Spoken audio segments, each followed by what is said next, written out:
तर आजची ही कैरीच्या पन्ह्याची रेसिपी जी आहे ती खूप पारंपरिक अशा पद्धतीने बनवलेली आहे। ह्याच्यामध्ये सध्या खूप उष्णता आहे, तर उष्णता कमी करण्याच्या दृष्टीने काही सिक्रेट गोष्टी वापरलेल्या आहेत ह्याच्यामध्ये थंडावा निर्माण होण्यासाठी। आजची जर रेसिपी आवडली तर जरूर लाईक करा, शेअर करा आणि चॅनलला सबस्क्राईब करा अशाच या पुढच्या देखील रेसिपीज पाहण्यासाठी। चला तर वेळ न घालवता आजच्या ह्या कैरीच्या पन्ह्याच्या रेसिपीला सुरुवात करूया। इथं आपण थंडगार असं कैरीचं पन्हे करणार आहोत, तर त्याच्यासाठी इथं 4 कैऱ्या घेतलेल्या आहेत आणि ह्या कैऱ्या कच्च्या आहेत, स्वच्छ धुवून घेतल्यात कैऱ्या।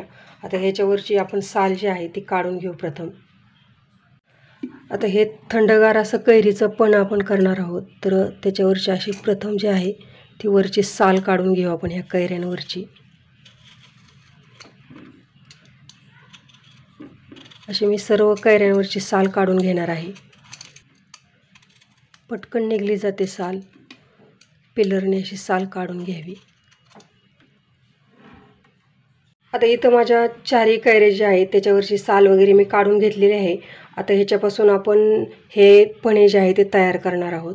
तुम्हाला जर हवं असेल तर ह्या कैऱ्या तुम्ही उकडून देखील घेऊ शकता किंवा गॅसवरती भाजून देखील ह्या कैऱ्या घेऊ शकता हे पन्हे तयार करण्यासाठी।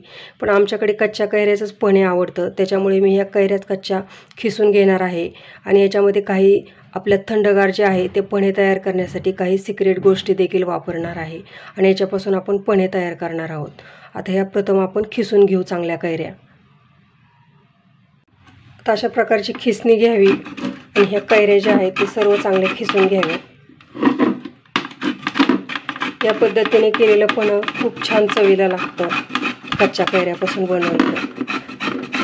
अशा कैऱ्या सर्व खिसून घ्याव्यात। असा खिस पडतोय त्याचा, अशा कैऱ्या सर्व खिसून घ्याव्यात। इथं आपल्या 4 कैऱ्या ज्या आहेत ती खिसून तयार झालेल्या आहेत। आता ह्याच्यापासून आपण हे पन्हे तयार करून घेऊ।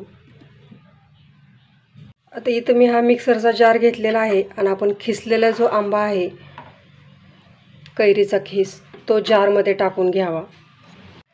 इथं सर्व हा कैरीचा खिस जो आहे तो मी मिक्सरच्या जारमध्ये टाकून घेतलेला आहे।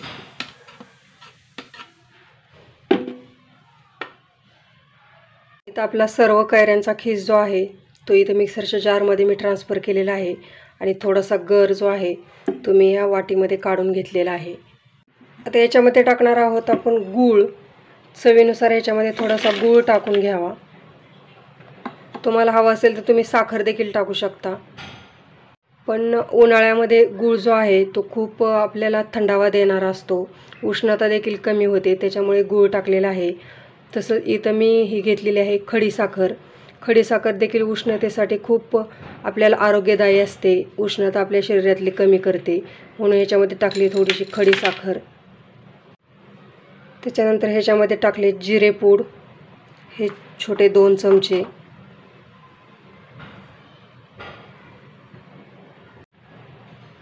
त्याच्यानंतर चवीनुसार मीठ। त्याच्यानंतर ही काही पुदिन्याची पाने घेतलेली आहेत ती टाकून घेतली ह्याच्यात।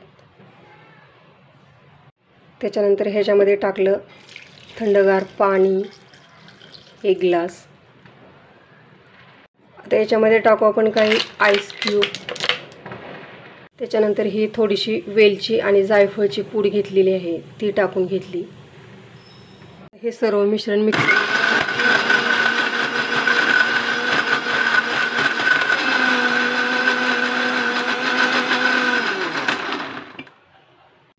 तर इथं आपलं थंडगार असं हे कैरीचे पन्हे या ठिकाणी तयार झालेलं आहे। असं एक कैरीचं पन्हं जे आहे ते तयार करून घ्यावं। आता या थंडगार पन्ह्यामध्ये टाकावं आपण जे खिसून घेतलेला कैरीचा जो खिस आहे तो टाकून घ्यावा।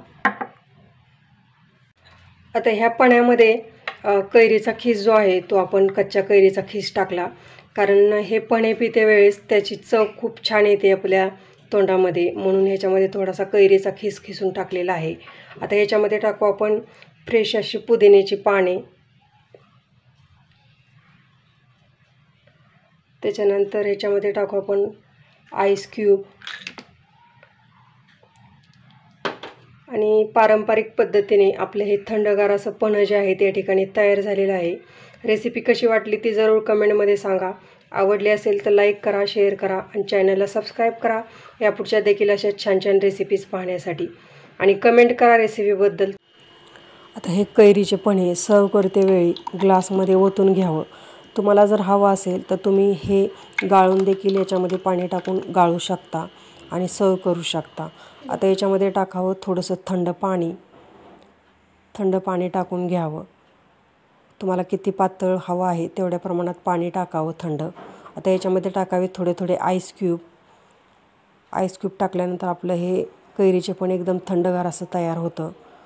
आता एकत्र चांगलं मिक्स करून घ्यावं आणि अशा पद्धतीने सर्व करावं. रेसिपी कशी वाटली ती जरूर कमेंटमध्ये सांगा. आवडली असेल तर लाईक करा, शेअर करा आणि चॅनलला सबस्क्राईब करा अशा छान छान रेसिपीज पाहण्यासाठी. भेटूयात पुन्हा एकदा अशाच नवीन जबरदस्त रेसिपीसोबत. तोपर्यंत सर्वांना बाय बाय, टेक केअर आणि कमेंट जरूर करा.